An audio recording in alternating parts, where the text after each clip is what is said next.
Hello, Bayern fam. It is your favorite girly, Barbara, and this is the first week of the 2025-26 season. So let's get into a little recap, shall we? Firstly, I want to start on a somber note. Sven Ulreich announced last Friday that his son had passed away, and so I want to send his family and friends my condolences. It's very tragic to hear when anybody passes away, whether it's your favorite player or their family member, but it's even more so tragic when it is a child. And I genuinely couldn't even imagine what that must feel like. So I hope that he has all the time off that he needs and all of the support that he needs as well.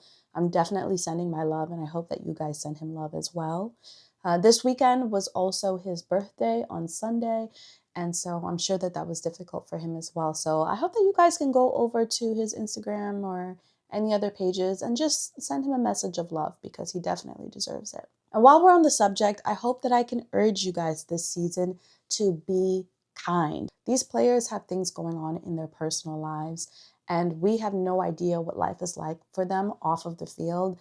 And so going on the internet and just shouting and yelling random things after matches, I get that we are very passionate people, but we do have to remember that they're humans first. So let's keep the criticism to maybe constructive criticism and not personally attack people, because we never know what's going on. In other Bayern, not so Bayern news, Thomas Müller is officially on the roster for the Vancouver Whitecaps. This is such a shock because, first of all, when people typically go to MLS, they do not go to Canada. But of course Müller does, because he's a trailblazer, he is not a follower, and he's always going to forge his own lane. So this is very exciting. Right now, the Whitecaps are second in the Western Conference. They have a lot of promise for the playoffs and potentially winning the championship this year. So maybe he is the missing piece that they need to just get their way all the way to the top. I know there was a lot of speculation about the other clubs that he could have gone to, including Inter Miami, because that was such a hot spot. But listen, Miami's not in anymore, okay? They've got Messi, they've got Suarez, they've got a couple other people coming in this season. What else could they possibly need, right? At the end of the day, Müller is a star. He deserves the recognition that we all at Bayern have been giving him, and he deserves that internationally as well. So why not go to a place where he has more star power? When it comes to LAFC, Müller was in talks with them for a very long time, but it's unclear why it didn't solidify into anything. I thought that maybe he would have had a position because Gareth Bale had just left. And I know that MLS, I'm not like the expert on MLS, but I know MLS has weird rules about how many international players can be on one club at a time. And so it seemed like that spot had opened up for Müller. But hey, it didn't work out. And to be honest, life-wise, like life off of the field, like I don't really see Müller hanging out in Hollywood. He's not an FC Hollywood guy, so he wouldn't be a Hollywood guy.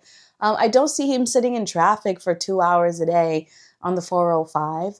And even when we think back to Miami, like, yeah, Miami is a fun place. I love going there for vacation, but like living there for a long period of time, I don't know if I would see Thomas Müller doing that. Now, I would have liked it if we heard a little bit more about the New York clubs, because we have NYCFC and the New York Red Bulls. And when it comes to the Red Bulls, we already have Choupo-Moting and Emil Forsberg, who also was in the Bundesliga for Leipzig, I believe. So there's already Bundesliga star quality over there. And I know that I want Müller to forge his own lane, but it's always great to have that chemistry already established, like that those relationships already established with whatever club that you're going to go to. So I could have seen it be a good fit. I know that they're all forward, so it would have been a little hectic figuring out the formation there, but I think it possibly could have worked.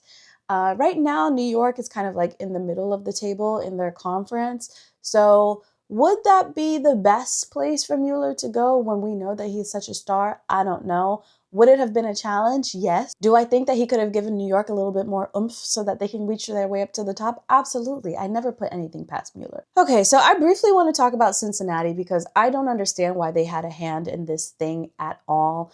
But essentially, Cincinnati, I don't know if they ever had an intention of signing Müller, but they had discovery rights, which is basically a finder's fee. It's like them asking other clubs to pay them a fee to sign Müller because they spoke to him first. What I was hearing is that Cincinnati was asking any club who would pay for it for $400,000 to sign Müller's contract because they spoke to him first. I don't think LA was willing to do that. I heard some rumors about Philadelphia actually being in the running at one point. They were like, absolutely not. And so it is very possible that Vancouver decided that, okay, that's fine with them and they're going to pay for it. But environmentally, I think that Vancouver is going to be an excellent fit for him. It has a lot of nature, the trees, the walking, the hiking, the lakes. It's absolutely beautiful. It reminds me a lot of Munich and just southern Germany in general, if you live near the Black Forest or the Alps or anything like that. And I think that if you are a person who's going to make the change and move 10 hours away from home and probably experience culture shock because you're around a lot of people who aren't German or don't speak German, or the food is going to be very different, and there's just a lot of change. So I think landscape wise, it fits a lot of what he's already used to, so it won't be too overwhelming. Now let's get into our first match. It was a friendly at home versus the French side, Lyon. And it was a debut for Colombian native Luis Díaz, who we just loaned from Liverpool. The first half was a little bit of a sleeper, but that's to be expected because your first match back when these guys only had 2 weeks of rest. Because this was a friendly, I am going to keep this short and sweet because I don't want us putting too much pressure on our players already this early in the season, and we haven't even gotten to match day 1 of Bundesliga. We also need more changes on our roster. We still have 3 weeks left in the transfer window, and I know a lot of people have been rejecting Bayern left and right for whatever reason that may be. But defensively, we're still looking weak.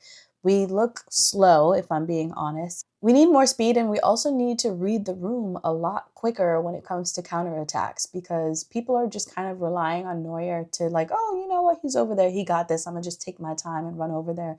And it's like, no, there's a reason why we're paying you guys millions of dollars. And part of it is to run fast. So run fast. I don't understand what the problem is. Luis Díaz subs in the second half, and to me, he was absolutely phenomenal from start to finish. On Lyon's side, Mata picks up a yellow card after fouling Díaz, and it results in us scoring a penalty. Shout out to Elise. The only note I have to make about Elise's penalty is I personally do not like when players do the little fake out. And the thing that just bothers me about that is I feel like this trend kind of came from the Lewandowski days when he started doing this, and it seemed cool to fake out the goalkeeper, but it just kind of feels like a cop-out to me, and it's kind of disappointing to me when you know that players are just better than that. And I don't know if it's adding theatrics to the game to just make football seem cooler to this younger generation or something, but it's kind of lame to me. I'm not gonna lie. Like, I respect Elise a lot, and yeah, the fake outs are just kind of lame to me. But not too much on our boy, because less than 10 minutes later, he scored a second goal. When I talk about people being able to read the field, Elise is one of those people I'm talking about. He knows how to read that field. He almost reminds me a little bit of Messi, just being able to be even 50 meters away from the ball and understand what's going on, what the pathways are, where the ball is going to be 10 seconds from now. And he's always able to be in position. And I think that's an amazing skill to have. It serves him well. It's going to continue to serve him well in his career. But for as long as he's on Bayern, and I hope that that's for a very long time, it's going to serve us well as well. Side note, I really love the strips of red dye in his dreads. I feel like it just shows a sign of loyalty to Bayern. And I might be reading a little too much into it, but I just thought it was really cute. And speaking of hair, Gnabry, I saw in minute 69, the camera panned on him, and those braids, honey, they're eating. They're eating. Whoever your hairstylist is, you need to keep them. Keep that braider. I know it's very difficult to find a braider in Germany. Whoever your braider is, keep them. In minute 83, Gomez Rodriguez scores, making it 2-1. And the only thing that just grinds my gears about this is that the goalkeeper at this point in time was Ulreich. And yes, I love that Ulreich's getting his minutes. We love that for him. But when I say we are never beating the Neuer's never retiring allegations, it's just so frustrating, because why was it a clean sheet when he was on the field and then we switched to another person and goals are getting past y'all? I just feel like, every time we give y'all an opportunity, it's just not panning out the way that we would like. So again, no pressure. It's just the start of the season, but we need to clock it, okay? We need to clock when this is happening, because if I'm starting to see a pattern, I'm going to have a problem. One of the cutest moments came at the end of the match when Luis Díaz was walking off the field, and there were so many spots in Allianz Arena of fans holding up Colombian flags, and it was just so cute to me. Whether or not they were actual Colombians, If they were, I think that's amazing because I didn't know Colombians were in Germany. If they flew over just for this match, that's amazing as well.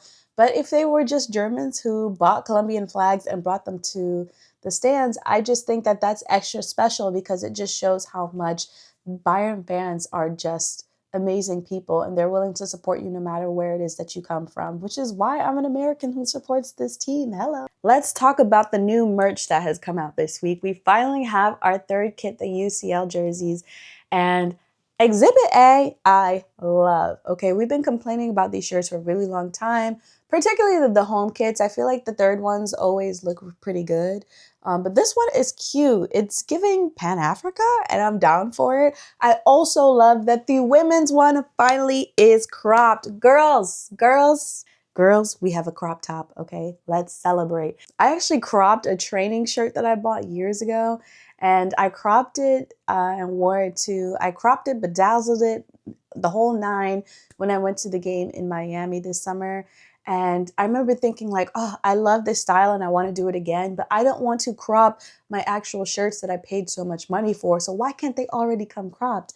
Girlies, complaints, no more. We have a crop shirt. Go get one. I'm definitely getting one this week. Then I also love the goalkeeper third shirt because we have also been complaining about the home shirts and how we don't like the styling of them, but everyone wants more red shirts because that is the traditional color for all of Bayern's jerseys. And we finally have a red shirt. It's immensely cute. I'm still not buying the home shirt. To be honest with you guys, I considered it for a couple of weeks because I was like, maybe I should get it just to support. But if I'm going to be spending my hard-earned dollars, I'd rather buy this one. That's all the news for this week. We do have another match coming this Thursday against the Tottenham Hotspurs. If you're in America, it's going to be 12:30 Eastern Time, and I'm looking forward to that. If you don't know where to watch the match, it will be on FCB TV Plus, and I'll see you guys next week.